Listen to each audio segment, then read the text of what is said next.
Sa isang mahalagang panayam, nagbigay ng pahayag si Atty. Vic na talaga namang nanggulat sa mga mamayan.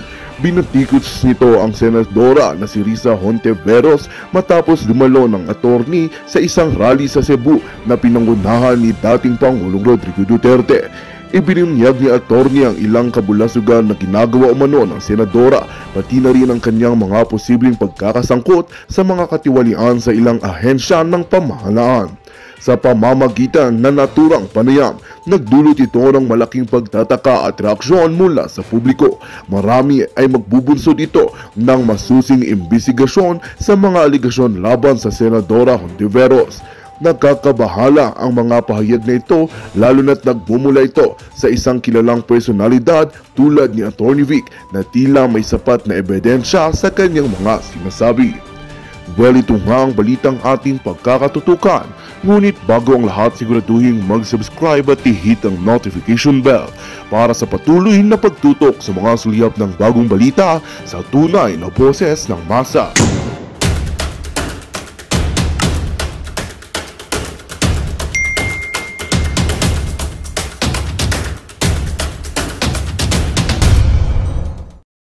Investigation in aid of legislation.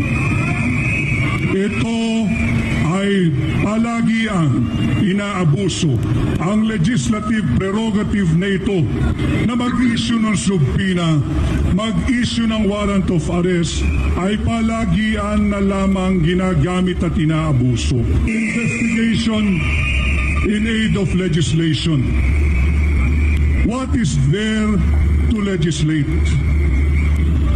Alam ho ninyo, napakarami nating mga batas kriminal.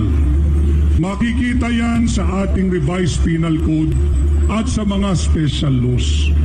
Kung ang isang tao ay nagkasala o inakusahan na may pagkakasala, dalhin natin ito sa totoong korte na siya ang maglilitis. In aid of legislation daw mga kaibigan. Ayan po, nagsalita na po si Atty. Vic Rodriguez. Madam Risa, makinig ka naman dito. Sana po nanonood itong si Risa or pinapakinggan niya yung mga sinasabi ni Atty. Vic. Dahil sabi nga ni Atty. Vic, palagi na lang in aid of legislation. Palagi na lang investigation in aid of legislation. Pero anong nangyari po mga kaibigan? Ano pong nangyari? Hanggang ngayon nga, wala pa rin nangyayari sa mga hearing na yan. Kaya guys, ang ibig sabihin kasi dito mga kaibigan, ang pinaka-point dito guys, dapat yung mga kaso na mga ganyan, kunwari kung mayroon talagang kasalanan yung isang, hindi naman kasalanan, kung accused talaga yung isang na-accuse siya or meron talaga siyang kaso, or meron siyang pending na case, dapat diretso na sa korte. Kasi guys, alam naman natin ang ugali nitong si Risa. Alam na natin yan, dilawan yan . Galit na galit yan sa mga Duterte. Galit na galit yan sa mga kay pastor. Dilawan nga yan. Parang hindi nyo naman kilala yung mga yan. Kaya nga, itong si Atty. Vic Rodriguez guys, ito po, binanatan niya si Risa na palagi na lang kayong ganyan. Di ba? Hindi naman kasi mabibigyan ng malaking solusyon ang mga nangyayari ngayon sa bansa natin guys kung palagi na lang kayo naghihiling at wala naman kayong ginagawa. Di ba? Sa tulad ng mga nakaraan, kung talagang meron po talaga PCSO, anong nangyari? May nangyari ba? Wala. Ano na? Nga. Ano na? Rapid Tulpo, nga. PCSO. Araw-araw may nananalo sa PCSO. May nananalo sa loto. Araw-araw. Kasi nga, wala naman kayong ginawang in aid of legislation . Kaya nga sabi ni Atty. Vic Rodriguez, what's there to legislate? Ano daw pwedeng i-legislate doon? Lalo na yung kaso ni Pastor Kibuloy. Dahil meron naman tayong mga batas guys, na pwede mo naman, kahit mag-google ka lang sa pwede mo i-type yung penal, mga natin nasa penal code natin yan, di ba? Nasa batas ng Pilipinas yan . Yung mga may kasalanan or may mga na-accuse. Meron na po tayong mga batas. Existing na po yung mga batas na yan. So ano nga i-legislate nyo? Ibig sabihin, talagang nagpapaporma lang kayo. Nagpapakalat lang kayo ng propaganda. Yun talaga ang ibig sabihin nyo. Yun talaga ang target nyo. Para masira si Pastor, masisira din si Digong, masisira si Pipi Sara, masisira ang mga Duterte. Ayun. Kaya nga, guys, andito tayo eh. Kasi nga marami nagsasabi dyan, baka daw maging president, no? Itong nangyayari kay Pastor. Ibig sabihin ng president, mga kaibigan, baka daw maging kagawian, no? Yan ang sabi, may narinig ako eh. May narinig ako nag-vlog niyan eh. Na baka daw maging kagawian. Ibig sabihin, kung may kaso, sasabihin, ay, hindi na ako pupunta dyan kasi nga, si Pastor nga, hindi pumunta eh. Hindi po mangyayari yun. Kasi iba po ang kaso ni Pastor. Iba din ang naging chairwoman ng committee. Etong dilawan na si Hontiveros. Dilawan yan eh. Di ba? Nag-gets nyo guys? Hindi talaga tatantanan dyan si Pastor. Kaya sisiraan talaga niya si Pastor at sisiraan talaga niya si Duterte. Kasi mga pinklawan yang mga yan. Para-pero ang balat niyan. Yan sila Kuting, yan sila Ahas. Sila Tambaluslos. Sila lang yan eh. Kaya ayaw ni Pastor. Alright, yun po pag-uusapan natin ngayon mga kaibigan at meron po tayong breaking news, no? Dahil ito pong si JB. Nako, sinoplak po guys ni Mr. J. Sonsa. Alamin din natin yan ha.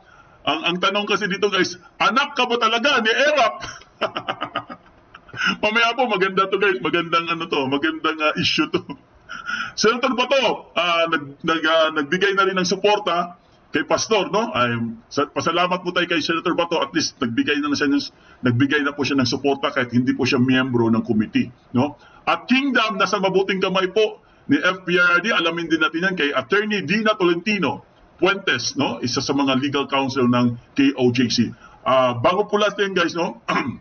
Pero bago lahat, kung bago pa lang kayo sa channel, please subscribe, comment tayo, pag-hit yung notification bell para updated kayo sa aming mga bagong videos. ADF 2.0 po ang aming FB page. Follow, like, and share ng mga videos. Ayan po, live na naman tayo guys. Happy Saturday, happy weekend po sa ating lahat. Pasensya na kayo ha. Grabe mga issue ngayon. Walang humpay, walang tigil. Sige pa rin ang banat kay Pastor. Tuloy-tuloy lang sila. At sige pa rin ang banat kay VP Sara mga kaibigan. Grabe talaga itong mga to.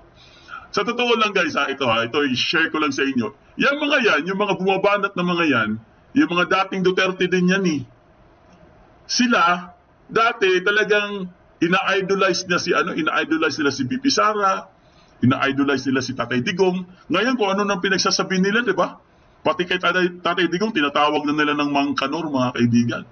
Tinatawag na nilang Mang Kanor. At si VP Sara naman, kung ano nang pinagtatawag sa kanya, no?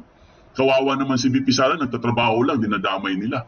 Lalo na yung si Bocabs na shock lang itong si Badinger si Nino, na hindi mo na mahagilap. Wala na po si Nino ha, wala na, nagtatago na. Ewan ko lang kung magpapakita pa yung shockla na yon ha. Ewan ko lang talaga. So mga kaibigan, no, marami kasing naninira ngayon, no, lalo na kay Pastor. Ito lang naman ang gusto kong sabihin diyan kayo. Isa lang po ang masasabi ko diyan. No, dati din kayo mga Duterte. Nakalimutan niyo na ba? Dati din kayo mga Duterte. Pero bakit bigla kayong bumalentong, bigla kayong bumaliktad? Di ba? Nakakagulat eh. Dati, ina-idolize yung si Tatay Digong dahil nga matapang. Grabe yung leadership niya. Talagang, pa sila no? Vlog pa kayo dati. Pero ngayon, sinisiraan nyo. Panay-panira nyo. Kung ano mga pinagsasabi nyo. Dahil siguro, bayad kayo. Yan lang po ang masasabi ko dyan guys. Malamang bayad. Katulad po ang nangyari nito kay JB. Magkano? Isa pa tong JB na to. JV! V as in V. Victory. Ay nako. Hindi ko talaga sila maintindihan mga kaibigan. Sa totoo lang guys, no? Dahil kami, i-share ko lang din sa inyo, no? Kami kasi guys, nakinig kasi kami kay Tatay Digong eh. Oo. Ever since talagang Duterte kami, hindi po kami lumipat never po kami pumunta sa mga ibang sa ibang mga kandidato. Ang nangyari kasi guys, sinunod kasi namin si Tatay Digong. Nasuportahan po natin si Inday, suportahan po natin ang administrasyon. Kaya nabudol kami. Nabudol kami kay Kuting. Pero yun na nga, sabi nga na, no, damage has been done, no? Tapos na yun nabudol na kami. So kaya, andito tayo ngayon. Di ba? Sabay-sabay tayo sabay-sabay nating sabay-sabay tayong nabudol. So sabay-sabay na nating suportahan po itong ang mga Duterte guys, lalo na po si VP Sara, lalo na si Tatay Digong, at itong si Pastor. Okay, unang-una guys meron na po akong disclaimer po, no? Hindi po kami hindi po kami miyembro ng Kingdom. Okay? Hindi po kami miyembro ng Kingdom, Iba po ang religion namin. Hindi po ito tungkol sa relihiyon guys, no? Hindi po ito tungkol sa Kingdom, hindi po ito tungkol kung INC ka ba or Catholic ka ba, kung sino ka ba. Hindi po guys, Ito po ay tungkol sa ating bayan. Laban po ito guys dahil hindi na po natin matiis. Kailangan ng palitan, kailangan ng pababain, no? Kaladkarin, sipain. Ano pa pwedeng sabihin? Itong mga walang kwentang pamumuno ni Kuting, ni Ahas at ni Tambaluslos. Okay? Klaro lang guys kaya po kami sumusuporta kay Pastor mga kaibigan dahil po naniniwala kami guys na wala po siyang kasalanan. Alright? I mean, kung meron man kung meron man siyang kaso, kung meron mo siyang mga pending cases, dapat ipaubaya na lang sa korte. Huwag na pong dalhin sa Senado guys, kasi lalo lang pong lumalaki ang problema.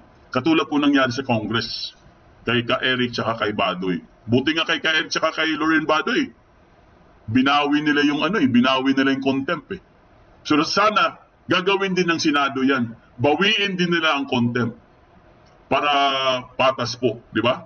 Yun ang pinakamaganda dyan. Kung talagang gusto nilang matigil ito, bawiin nila ang contempt bago pa mahuli ang lahat. Kasi guys, parami po ang mga supporters, mga kaibigan. Baka hindi na nila makontrol yan. Pag yan sumabog, wala na po. Bye-bye na po talaga dyan. Ang sabalutan na kayo. Lalo na ikaw, JB, nagkamali ka. Walang yag, boss. Oy, kumusta pala, no? Batiin pala natin ating mga suki dyan sa abroad, ang ating mga OFW, ang ating mga bagong bayani. Saludo po kami sa inyo palagi. Sana po nasa mabuti kayong kalagayan. No? Siyempre, ang ating mga avid listeners, viewers, mga subscribers at mga members, kumusta na po kayo guys?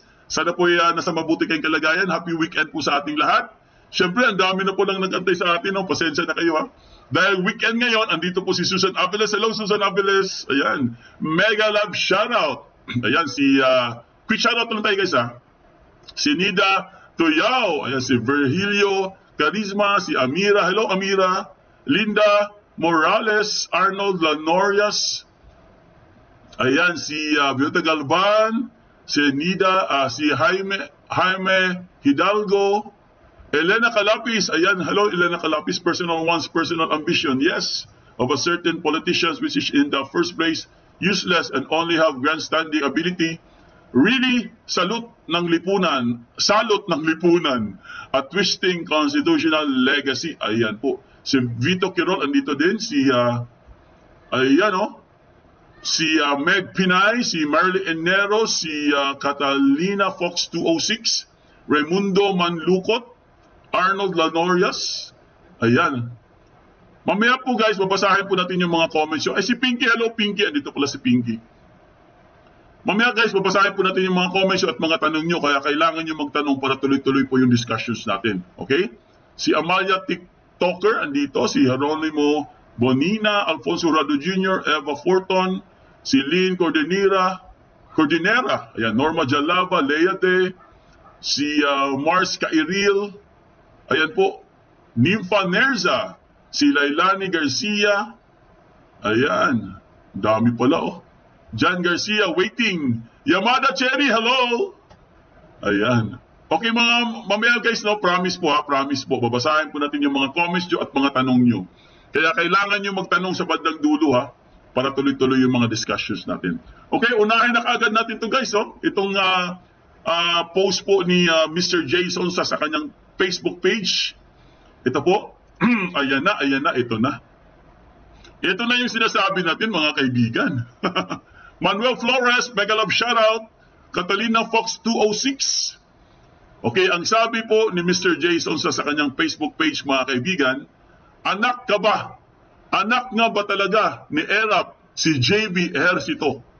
Mukha kasing walang yagballs. Baklang bakla kung magdesisyon, hindi marunong manindigan. Nako, grabe. Ibang klase ito mga kaibigan. Yan po ang sinabi ni Mr. Jason sa mga kaibigan, kung anak ba talaga siya ni Erap. Dahil wala po siyang yagballs mga kaibigan. Umurong. Kasi papirma-pirma pa, tapos biglang umurong. Di ba? Atras abante ba ang dating? Ha? Laban-laban, bawe-bawe, JV? Anong nangyari sa'yo? Bakit ganon? Di ba? Kaya po mga kaibigan, natanong yan. Kaya tinanong po ni Mr. J, kung ikaw ba'y anak talaga ni Erap? Ha? Kung talagang ikaw ba'y anak ni Erap? Oy, maraming dyan maraming urong-sulong dyan Maraming dyan, maraming laban-laban, bawi-bawi. Yung mga dating Duterte, di ba? Laban-laban, bawi-bawi din kayo, no?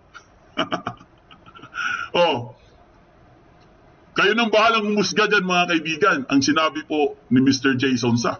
Ito po, meron pa siyang sinabi dito, guys. Basahin natin. Ayan po, Tito J. Nung binuntis niya si Patty, pinangakuan ng kasal, pinaasa, pero iniwan din. Wala talagang yagballs yan. Iyan. Grabe. Wala pala talaga siyang yagballs, no? Kasi nangako siya ng kasal, guys. Iniwan niya. Binuntis niya, mga kaibigan. Iniwan pa niya. Hindi pa niya tinuloy yung kasal. Ibang klasiko talaga. Now, ikaw na. Pinakakuan ng kasal, tapos binuntis, tapos iniwan. Talagang ugali pala talaga niya yan. Di ba? Umuurong ang yagballs. Sa susunod, tandaan niyo yung pangalan na yan, JV, JV. Tandaan niyo yung pangalan na yan, Huwag niyo nang iboto yan, Napakasakit, Kuya Eddie. Tandaan niyo yung pangalan na yan, mga kaibigan. Huwag niyo nang iboto yan. Dahil wala pong yagballs, sabi nga. Umurong. Urong-sulong, mga kaibigan. Di ba? Pinaasa lang, Pinaasa. Biglang iniwan. Binuntis na, pinaasa pa ng kasal, tapos iniwan. Wala talaga siyang yagballs. Ganon din ang ginawa niya doon sa sabina or pagpapaaresto kay Pastor Kibuloy. Dahil mga kaibigan, pumirma na po siya, guys. Pinirmahan na niya na tutol po siya sa sabina. Tutol po siya sa pag-aaresto ni Pastor Kibuloy. Pero later on, bigla niyang binawi. Bigla niyang winidraw ang kanyang signature. Binawi niya, guys. Dahil dapat daw imbestigahan si Pastor sa Senado. Tingnan mo naman yan. Grabe talagang walang paninindigan. Nakapirma ka na lahat-lahat. Andun ka na eh. Bakit binawi mo pa? Bakit bumalentong ka pa? Ngayon, ang tanong ganito, yes?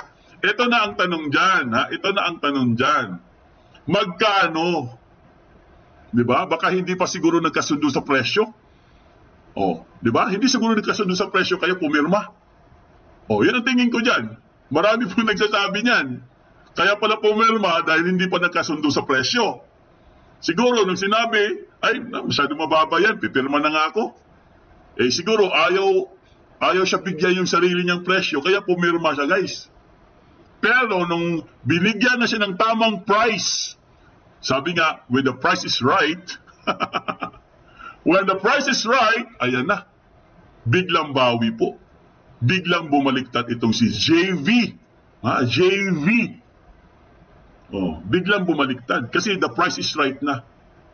Parang nangyari sa PCSO kay Mr. Robles. Etong si Rapi, magkano yun? Bilyon. Pimentel, bilyon. Kalating bilyon yata ka Pimentel. Eto, magkano kaya? Wala pa tayong alam eh. Magkano kaya, JV? Dahil nakakagulat po. Bigla po kami nawindang lahat. Bakit bigla mong binawi ang inyong signature? Sayang naman. Buti na lang guys. Buti na lang Nagpapasalamat po tayo kay Senator Bato na as we speak guys, meron po siyang post na suportado po niya si Pastor Kibuloy. Pero, hindi lang siya miyembro ng committee. Sayang lang, no? Sayang lang talaga. Ito po yung post guys. Basahin mo natin itong sinabi ni Mr. J. Sonsa. Mamaya na yan, punta mo natin kay Bato. Ayan. Respected Kibuloy can't do disgusting things, De La Rosa.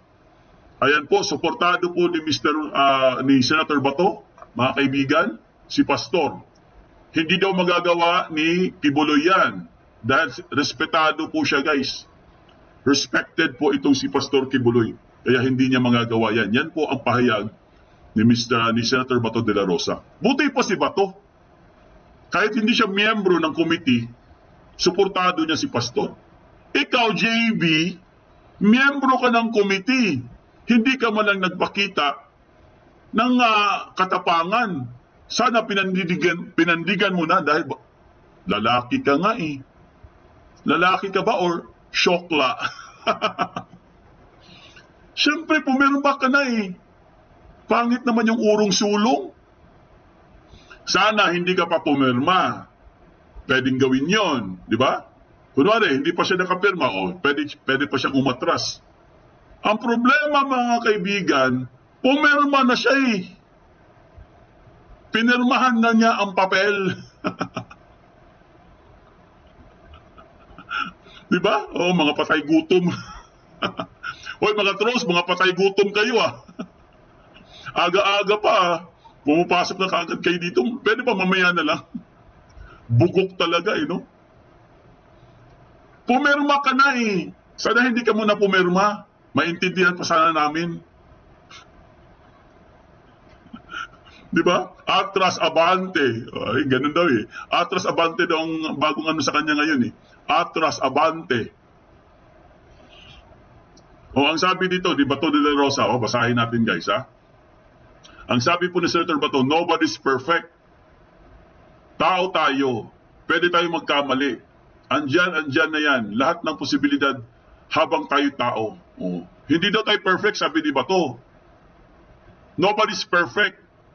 Si Pastor po tao lang din yan. Kung mayroon siyang kasalanan or mayroon siyang akusado siya sa isang kasalanan, let the court takes its course. Huwag niyo pong pangunahan ang batas. Katulad ng ginawa niyo kay General Bantag. Anong ginawa niyo kay General Bantag? Pinangunahan niyo. Ibis na wala pang kasalanan yung tao, binigyan niyo na kagad siya ng kasalanan. Ginawa niyo na siyang guilty. At ang masaklap pa doon, trial by publicity ang ginawa niyo kay Bantag. Di ba? Masakit ang nangyari kay Bantag eh. Pero anong nangyari kay Bonjing? Tinuloy pa rin niya. Tinuluyan pa rin niya si Bantag dahil napasubo na po siya guys. Mapapahiya siya kung aatras po si Bonjing. Sasabihin, wala kang isang salita. So, ganun din ang nangyari kay Tevez. And then, later on, ito na si Pastor na ngayon, Kibuloy, ang pinag-iinitan nila. Ganun din ang ginawa nila. Napasubo din pa naman. Mapapasubo ka dyan, madam. Pag ikaw napasubo, hindi ka na makaka-atras dyan. Kaya kung ako sa inyo, kayo na sa Senado dyan, ikaw, madam, itigil nyo na yung hearing bago pa mahuli ang lahat. Dahil nagkagulo na po. Parami na ng parami ang mga supporters. Pag lumabas lahat yan, ewan ko lang. Pasensyahan na tayo. Di ba? Mangyayari po talaga ang mangyayari dyan. Laban bawi no? Laban. Bawi. Panoorin po natin guys, ito po yung issue. Pakinggan lang natin mga kaibigan. A day after withdrawing his signature and objecting the contempt ruling against Kingdom of Jesus Christ leader Apollo Kibuloy, Senator J.V. Ejercito says the decision was born out of several factors and not because of the hate comments that he received. Ejercito was among the senators that initially signed for Senator Robin Padilla's written objection, which drew flack from netizens. So, wala namang masama doon kung i-correct mo yung sarili mo, kung magbago ka ng decision. We are all human. And public perception is secondary. What is important is doing the right thing, di ba? So, tao lang naman po tayo nagbabago rin ang isip. Kaya nga, tao ka lang nga, naintindihan namin, sinabi ko na nga, di ba? Tao ka lang, yes, Mr. Senator. Tao ka lang, yes, tao lang din tayong lahat. Naintindihan namin yun. Pero, andyan ka andyan ka sa, isa kang mambabatas Dapat meron kang decisive na Naintindihan po namin, Mr. Senator, na tao ka lang. Kaso lang, nakapirma ka na Pumirma ka na doon. Sana kung hindi ka pa pumirma, pwede kang umatras. Pero pumirma ka na. Tapos bigla kang bumaliktad. Doon kami nagugulat sa iyo. Nakapirma ka na. Ang tingin tuloy sa iyo ng tao, magkano? Baka siguro kaya ka pumirma dahil hindi mo nagustuhan yung presyo. Nung nagustuhan mo yung presyo, bigla kang bumalentong. Parang ganun Parang ganun ang tingin ng mga tao sa iyo dahil nakapirma ka na nga. Natin, there are certain factors. So I did not withdraw because of bashing. Sanay na ako dyan. It's a matter of doing the right thing. He explains one of the main reasons that convinced him to retract was after Senate Deputy Minority Leader Risa Hontiveros agreed to consider allowing Kibuloy to appear before the Senate panel via video conference. This as he stresses his concerns on potential security risks should the religious group leader be arrested and detained in the Senate. I think that will be more practical. As long as sabi nga ni Sir Risa, as long as he acknowledges the committee. Nag-alala din ako sa di ba? Sa safety issue, sa security, sa mangyayari. So, alam mo pala sus, yan ang problema sa iyo Mr. Senator Alam mo pala Ang problema kasi dito guys, kaya po umuugong-ugong, o kaya po parang nagkaroon po ngayon ng parang issue na magkano nga, ang tanong magkano nga. Ang tingin tuloy sa kanya ng mga tao ngayon guys, para tuloy dahil hindi sila nagkasundo sa presyo, di ba? Parang hindi nagkasundo sa presyo Kaya siya pumirma. Hindi magkasundo maliit lang yan. Pipirma na nga ako. Parang ganun yan Nung nagkasundo na sa presyo, binawi yung pirma. Yun po yung issue doon, Mr. Senator. Wala po kaming issue kung tao ka man or sino ka man, wala po kaming issue doon. Ang issue kasi dito, pumirma ka na. At dapat, isa ka sa mga kasama ngayon sa sumusuporta kay Pastor. Dahil si Pastor po, kailangan niya ng support, guys. Kailangan niya ng support. Kailangan makabuo sila ng 7 or 8. 7 ba or 8? Para po, iurong yung subpina. Kasi lang, dahil po sa taong ito na walang yagballs, ayan, nabawasan tuloy. Siyempre, may followers yan di ba?